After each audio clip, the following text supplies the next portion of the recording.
What's up, LA Live gang? This is your boy AC, and I'm back with another pregame edition of LA Sports Live. As you guys come into the video, do me a favor, go ahead and hit that like button. It really helps the channel. I really appreciate it. And if you're new to the channel, I repeat, if you're new to the channel, if you just found it, brother, go ahead and subscribe. And while you're at it, make sure you hit that notification bell so you'll be notified every day when we drop new videos here on YouTube. You guys see the thumbnail, you see the title. Today we got the Lakers got the Memphis Grizzlies.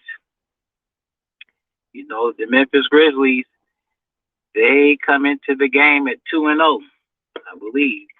Yeah, the Memphis Grizzlies come into the game with the LA Lakers currently undefeated, 2-0. Last night, the Grizzlies, they defeated the Clippers. They beat the Clippers at home at Staples Center. Like I said, the Grizzlies are currently 2-0. The Clippers are currently 0-2. But, you know, we're not here to talk about the Clippers because the Lakers, we got our own issues going on. So we're not going to talk about anybody else until we get our own stuff, get our own stuff together. You guys hold on one second.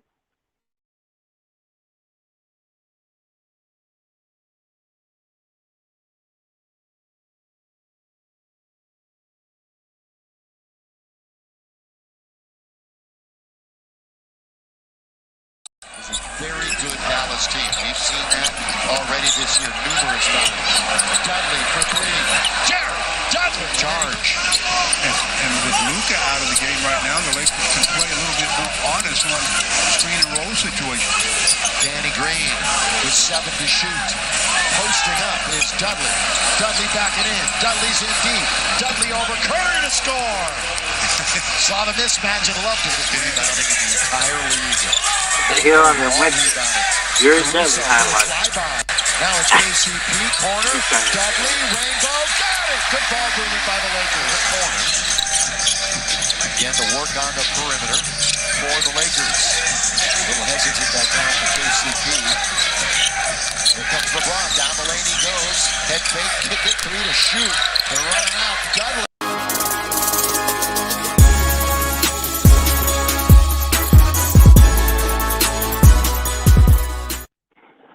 My bad. Technical difficulties there. Anyway, so look, is this a must-game win for the Lakers? I don't know. Nah, I wouldn't say a must. How the hell are we going to be in a must-win game in the third game of the season? But at the same token, you definitely don't want to start the season 0-3. You know, we're looking at the Lakers' schedule next week. Excuse me, and it does lighten up a little bit, but we would like to get this win at home we'd like to get this win at home, not go 0-3. Let me see if got my main man coming in here. Hold on a second.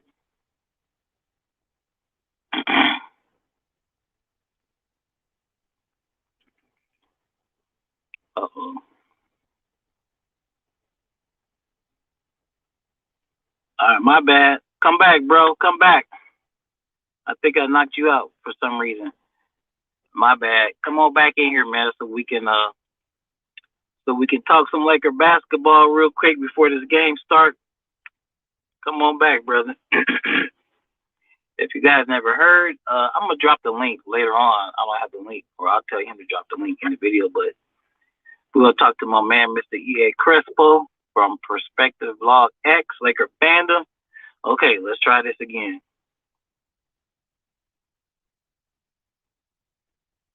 Let's see what happens. Oh, there we go. Bam. All right. Well, okay. What's up, brother? How you doing? Good. I've been better these days than what I thought it would be. So very good. Hey, like they say, man, every day Every day above ground is a good one, man. So we can work with that, man. So we haven't talked in a while. First of all, I don't think I've ever had you on my show. So since you're here, man, I want you to give everybody know who you are and where they can find you. Yeah, EA Crespo. You can find me on my YouTube channel, the Perspectivlog X Lakers fandom. Um, and that's pretty much it. But we talk Lakers. That's right. That's right. So let's get to it, man. Like I said, we haven't talked in a while. We had a pretty uneventful. We'll just we'll just skip the off season and go straight to the preseason. We had a pretty uneventful, quite frankly, abysmal preseason. The Lakers went 0-6. I wasn't too alarmed about it, but but now we started the season off 0-2. How did you feel about the preseason and how things went in the preseason? Well, the positive is that we found hidden gem with this kid um, Reeves, and Right. I saw some of the stats, and every time Reeves is on the floor, uh, everything is a plus. Like Ross with Reeves goes all the way to plus 63%. The same with LeBron and AD. So uh, I'm starting to think that kids should get more minutes. On the other side, the negative is the turnovers, the the defense, and the lack of dominance on the paint. Yeah. Definitely, we got a pleasant surprise with Austin Reeves, another another gem, another diamond in the rough found by the Lakers scouts and Lakers management. I'm not, the Lakers always seem to find these guys, 4-year players, you know what I'm saying, who they're fundamentally sound, man. This is one thing I can say about Reeves. He's a fundamentally sound player, and I thought Vogel actually, when things got out of hand in the first game, I thought he might go to him, but then I thought about it, like, nah. We know he ended up going to Bradley because he's more familiar, and Bradley's a veteran. But timing is everything. Because we remember over 20 years ago, about 20 years ago, a player by the name of Kobe Bryant. He was playing behind somebody by the name of Eddie Jones, and Eddie Jones got hurt one year, and Kobe was able to start, and never looked back. So it kind of sucks for a player like THT because THT was getting ready to have a much more expanded role this season, but he had this thumb injury, and so looks like the kid, and combine that with the other injuries, looks like this kid. I think he's going to end up getting some extended run this season, man. I mean, we're going to have other things happen, other injuries, and COVID protocol stuff. So I look Yeah. forward to seeing Reeves. I look forward to see Reeves on the court, man. What do you think Reeves brings to the table, man? Um, the last year he was in college, his 3-point shot wasn't that good, but the year before he was around 50% 3-point shooter. So if he gets in the middle of those, he would still be pretty good at the free line. But he can do so much more. He knows where he should be on the floor, offensively and defensively, and that is something you can't teach.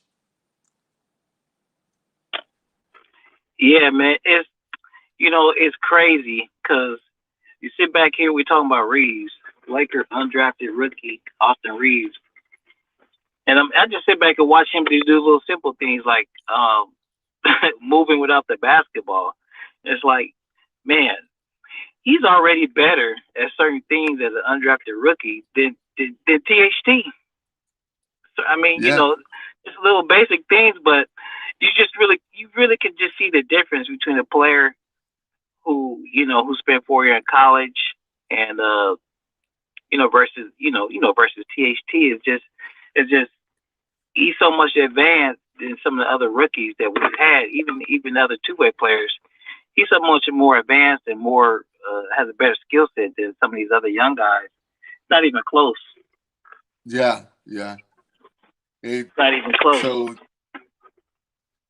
so I think they should have him more minutes playing, because every time he gets in, he starts changing the game.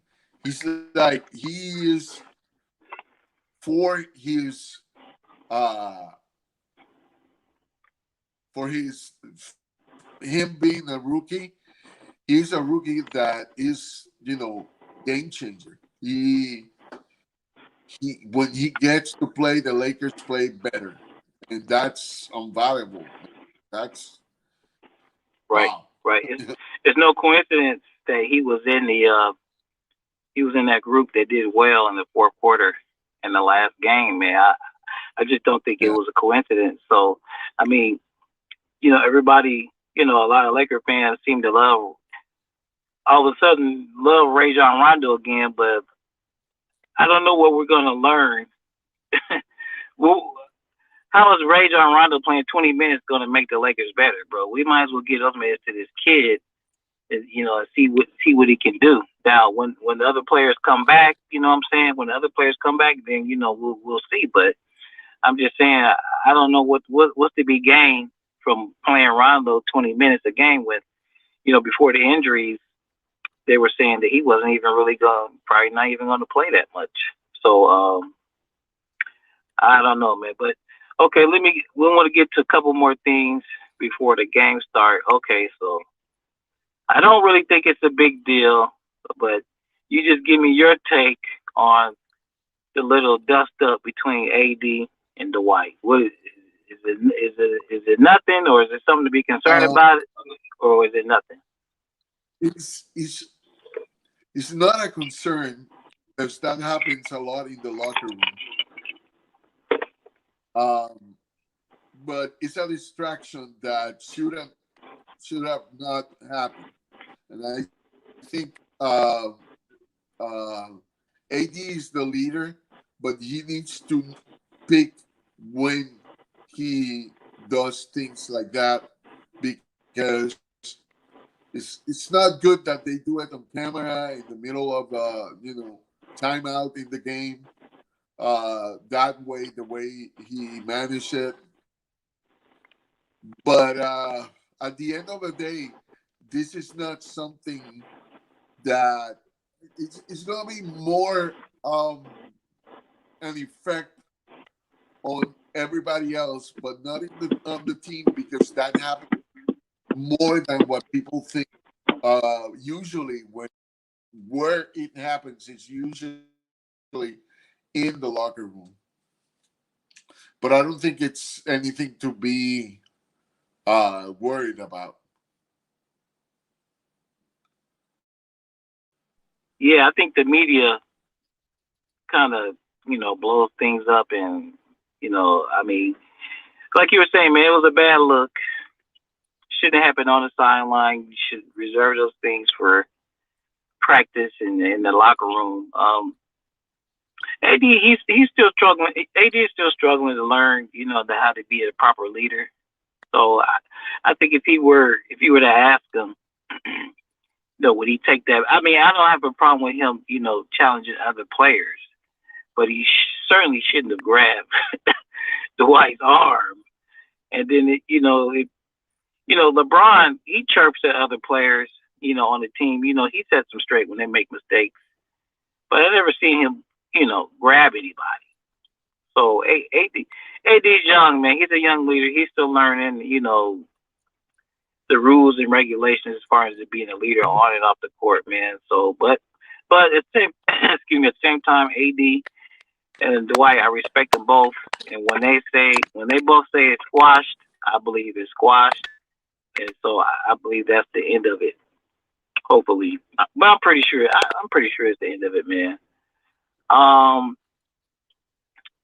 so we're 0-2. First game was pretty ugly. Second game, fourth quarter was a little bit better. Is it too early to do a lineup change? What do you think? What do you think about the starting lineup?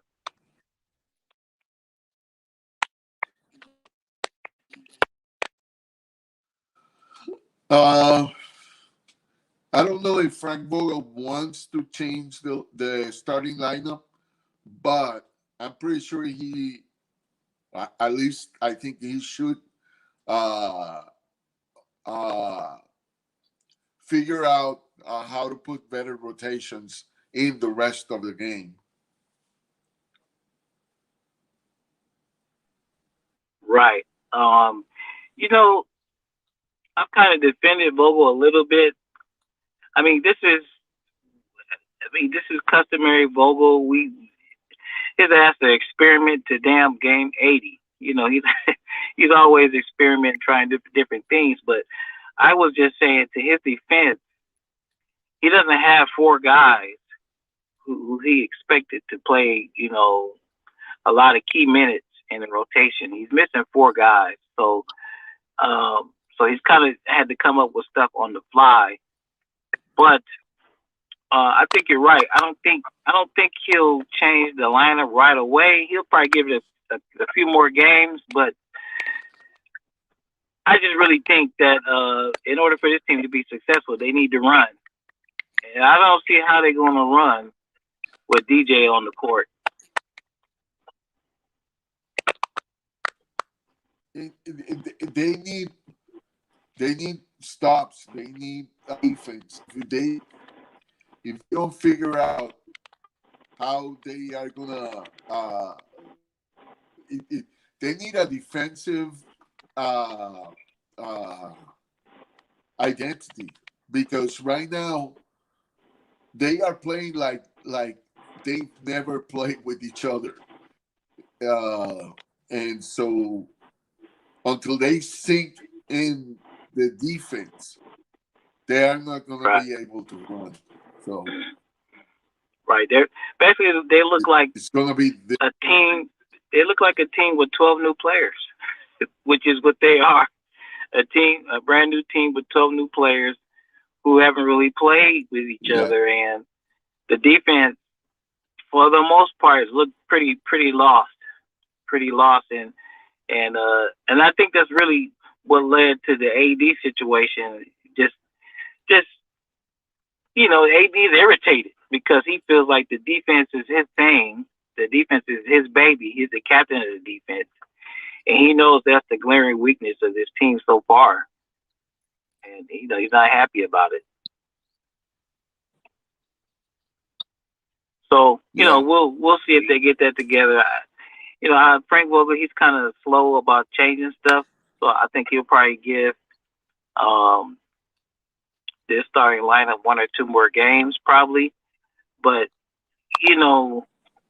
like I said, we didn't get to talk in the off season, but the acquisition of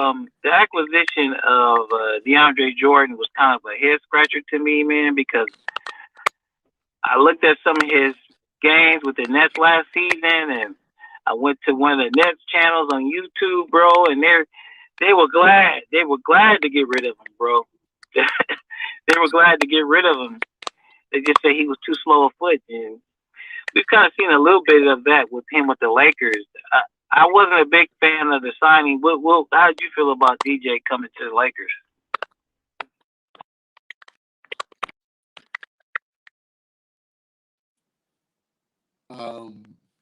He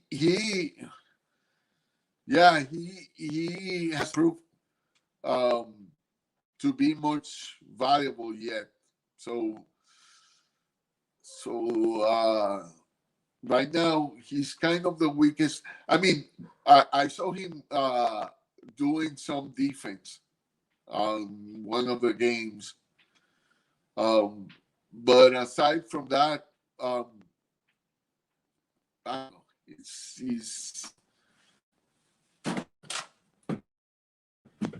His prime passed some time ago, and it shows. Yeah, bro. Right now he's wearing purple and gold, so I know you're trying to be kind. I know you're trying to be kind to DJ with your words, man. But I understand what you're saying, brother. Because like some people were saying like, no, you should start Dwight and bring DJ off the bench. I'm like, no, we have to keep Dwight coming off the bench for the energy because DeAndre is not going to bring any energy at all coming off the bench. So I don't know what I don't. The old saying goes, if you ain't got nothing good to say, just don't say anything. But maybe with DJ things will get better. But I kind of think at some point we'll probably see AD in the starting five because with Russ at the point, this team is just itching to run, and they can't run, man. They can't run with DJ on the court. It's just not gonna happen. It's not gonna happen. We didn't talk in the off season, so tell me what you think about the acquisition of Russell Westbrook. How you feel about that? Well,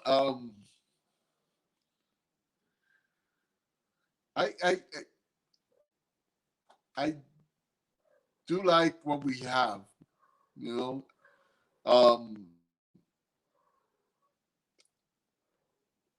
But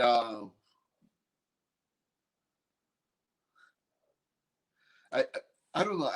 I think also that we are doing.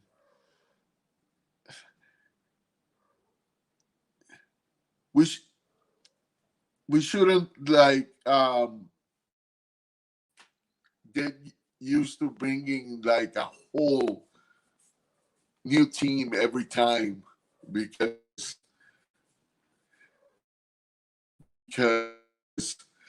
we've had it. Because the problem is, for example, you see the Jazz, how they have kept these guys and they play better with each other every year. We need to keep a group that does that. And but one thing I was going to say when we were talking about DJ is I miss JaVale McGee. Man, look, I don't only miss JaVale McGee. Shit, I'll take the kid that's in Sacramento, man, that we had for like 10 games last season. I forgot his name, bro. I'm drinking. I can't remember his name. You know what I'm talking about? The skinny kid who we had from Phoenix right before we got Drummond. I'll take him. I'll take him. Oh yeah. You know who I'm talking about. We had the opportunity to get him. Yeah. Yeah. Anyway, Sacramento signed him, man. So I really like he play, because he didn't miss JaVale. Right. Yeah. So. But yeah, and I think that's why we saw the Lakers bring in another big man for the two-way contract, but I'm not so sure this guy's going to be the answer either, but, we'll see.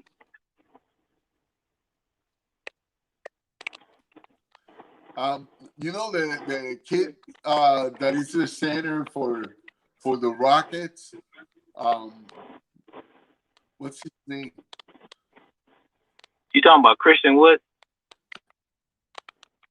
if we could get that pairing with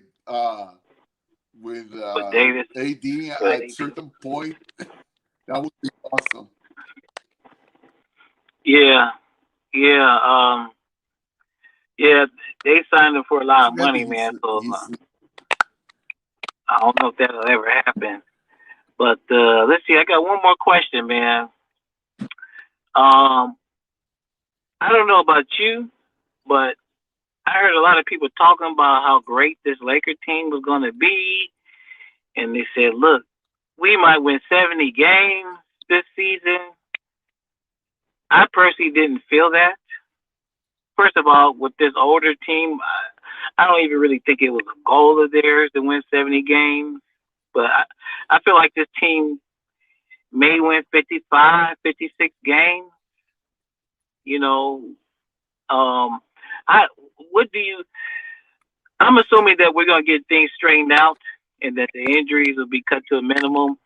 And I think this team can win 55, 56 games.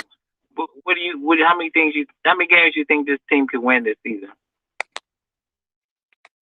I think the Lakers shouldn't be worried about getting on the first place. Like you said, keep themselves healthy is the best um, thing they can do. And I think the Golden State Warriors are going to be the first seed. Um, and that they are going to be the toughest team for the Lakers.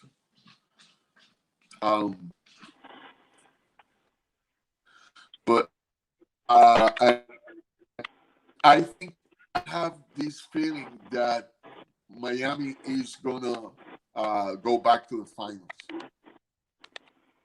Yeah, Miami lost a tough one the other night after who they blew who they blew out in the first game. They had anyway they had a good first game, bad second game. So they're a new team, so they have to get themselves together. But going into the season, I really didn't think um, Golden State was going to be that big of a threat because I knew they weren't going to get Clay back till later. But now I might have to rethink that a little bit because I think I had them picked like at a 7 seed, but they might finish it. They might finish higher, man, because Steph Curry looks like he's on pace for another crazy season. So, um, we'll see. We'll see if they can keep that up. But yeah, I think you're right. Golden State's probably going to be better than at least what I thought. And then when they get Clay back, and if he's back to old Clay Thompson, it might be problems for the Lakers.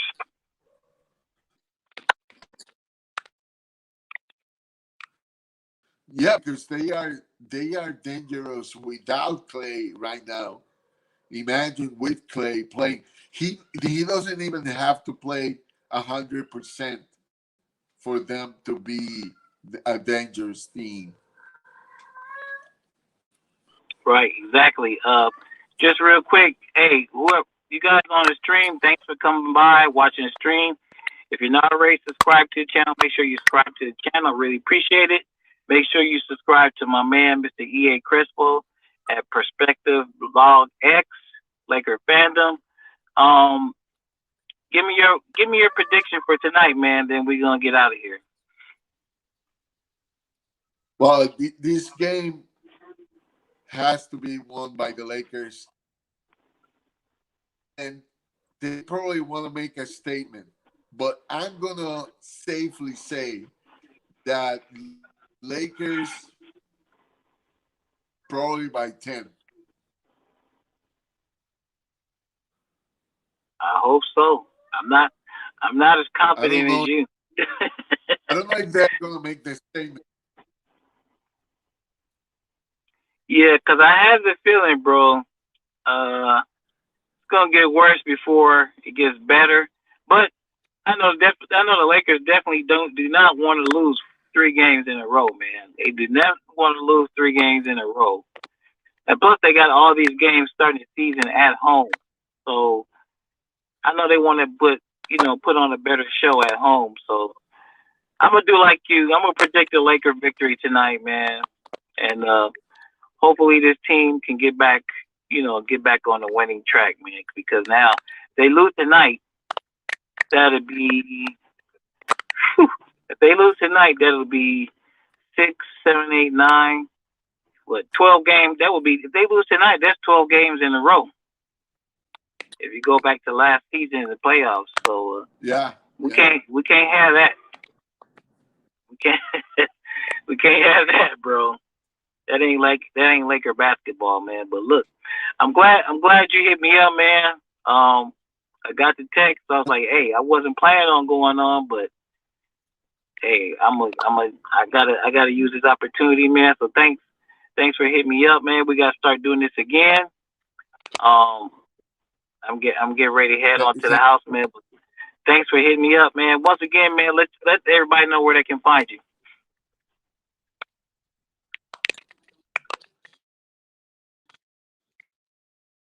Yeah, you can find me on YouTube, Perspectivlog, Lakers fandom. I'm also on Facebook and Twitter, but I'm not doing lives on Twitter right now. Hey, when you get a chance, drop a link to one of your videos in the comment section of this video so people can click on it later and then they'll be able to find your YouTube channel. Okay. All right, man. All right, brother. I'm gonna wrap it up, man. I gotta get on the road. Thanks for coming through. Lakers by 10 tonight, right? Yeah. All right, brother. Thanks for coming through, man. I'll wrap with you later. Thank you. Bye-bye. Somebody hit that outro for me. I'm out of here. I'll wrap with y'all later.